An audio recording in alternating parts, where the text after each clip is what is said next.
When we met Prince Charles and, you know, he seemed very happy to meet us, and that's when you kind of think, this is bizarre, you know, people like this are wanting to meet us. I just thought, oh, what a sweet guy. That's nice. And more than anything, I was like, oh, wait till they see that. My mum and dad and people that I grew up with in Leeds, that was, like, exciting for me. Not the fact that I was personally meeting him, but look, oh, I've just got pictured with Mum. I pinched his bum, ended up all over the newspaper. It took me a very long time to wipe a certain amount of lipstick off one or two cheeks here this evening. So I think that night in Manchester when we met Prince Charles was, it was really good fun. I have to be completely honest, you know, my mind wasn't totally on the performance that night, because that was when I first met David. And Manchester United, the team, and Alex Ferguson were going to that event, and they were going to be sitting in the audience watching. We flew to South Africa and then we met Nelson Mandela. What do you think of the Spice Girls? Well, you know, he just said it was an honour to meet us. It's one of the greatest moments in my life. Hey, I mean, you think, hold on a minute, stop this, what's going on? We were all very aware of who Mr. Mandela was, and I think the fact that he knew who we were was just incredible. You know what I did?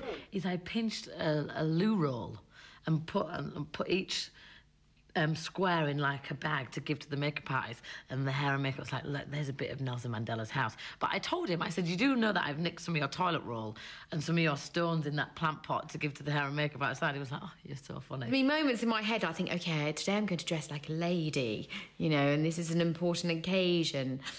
And then we met him, and the Watford girl would always come out.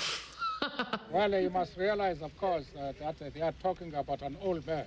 You're not old, you know. You're as young as the girl you feel, and I'm 25. I think at the time when we met Prince Charles and Nelson Mandela, we were just in this huge whirlwind, and life was so surreal that it was just another day at the office. Finally, fans of the Spice Girls will soon be allowed to see what their idols are really, really like. The group used the Cannes Film Festival to announce their first film appearance in Spice the Movie. I can't remember it being, oh, and now we have to make a movie. It'd be like, oh, that'd be fun to do. Yeah, why not? This is what our movie should be about. They're young, they're cute, they're hip, they're wacky. Yeah, but can they act? It wasn't acting. We was genuinely just being ourselves. Why do people stereotype us all the time? Practically all of the stuff in the movie was us. I'm so sporty! I was just playing myself and was playing herself.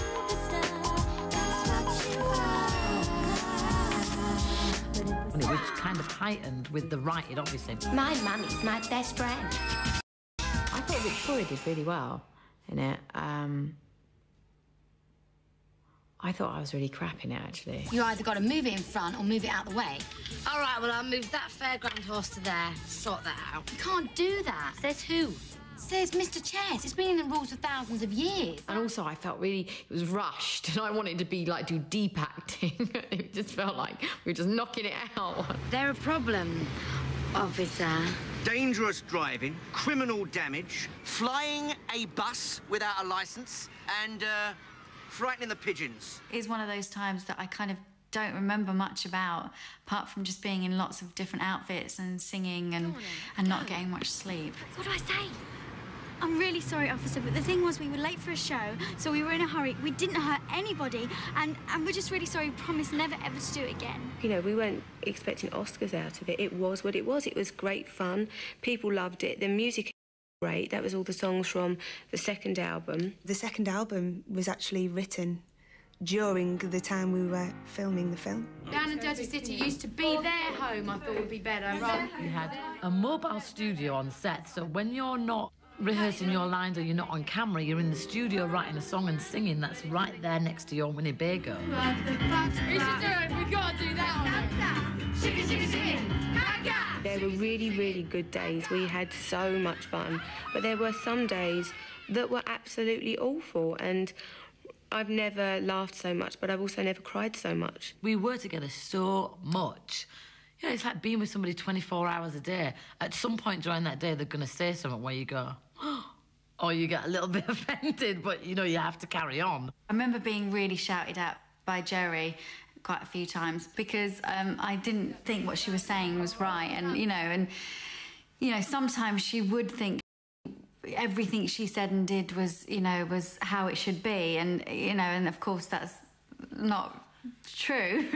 I know I probably upset them at times, and it's horrible thinking that, you know, that if I made them cry or anything like that, but sometimes I think it's because I was the eldest one. I automatically was trying to make I thought I knew what the right thing was, a decision or something. And so I thought, you know, it was for the greater good if we'd do something. So sometimes I'd maybe be too bossy and say, come on, we've got to do it like this, but thinking actually they're going to feel better in the long run. I think between the 5 of us, we all handled pressure really different. Some handled it like this, some handled it like that. My way of dealing with my pressure was to be as obnoxious as possible and slightly angry. But there was times when Melanie was very mean to me. I suppose, you know, there were times, well, like ganging up on people as well.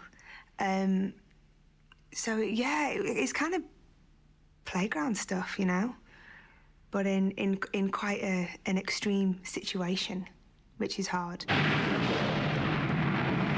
What are we going to do now? For tonight's special report, we take a look at one of Britain's most successful exports, a marketing phenomenon that's earned £100 million worldwide in less than a year. Next stage, next grade, next wave. I remember saying to Simon Fuller once, you know, we want to be as famous as Personal Automatic. We want to be a household name. There's part of you that thinks, wow, this is so cool, Pepsi commercial, we're on bags of crisps. This is what I want, what I really, really want. We're on, you know, everything. We did all these adverts and it was really good fun, and we became household names like we've always wanted. Baby. At one point, thinking I've done more adverts than music videos in the last couple of months. We're ready then, girls. We're going to go for it. We would be doing it in the middle of something of, you know, maybe creative. We're really looking forward to working with all you nutters at Pepsi, so beware. And at the end of the day, if we really didn't want to do something, all 5 of us could have said, we're not doing it. And that rarely happened. But I think it got to the point where it just felt like a bit of an extreme, and maybe other things were beginning to suffer. Not that we were ever taken, you know, completely seriously as a music act, but, you know, maybe we were losing a little bit of respect from people because we were selling out. Here we go! Our first live show was in Istanbul. I think we did 2 nights there. And from, you know, doing the odd TV here and there to doing a huge arena and doing a full-length show, everything you'd ever dreamed of, you know, with zero of that. So it was exciting for us, but it was also good for us to actually prove to people, look, we can sing. Everyone's always going to want to be negative, well, especially in the UK. And this was our chance to say, hey, look, we can sing. That bit, that arm. It was frightening. There's no place to hide. You can't be airbrushed. You can't, you know, you can't hide. You can't hide your voice. You can't hide your dancing. I would almost be in the dressing room going, can we just, like, get out there, like, now? Why do we have to wait for anyone? They all need to take their seats, Melanie. Well, tell them to hurry up. I couldn't wait to get out there. I remember standing next to Victoria, and the screen was going up. I mean, I was looking at her, she's looking at me, and I'm thinking, oh, my God, I'm scared. She goes, oh, my. She goes, oh, don't worry, they're only coming here to see your big hair and your big boobs anyway, if you go wrong.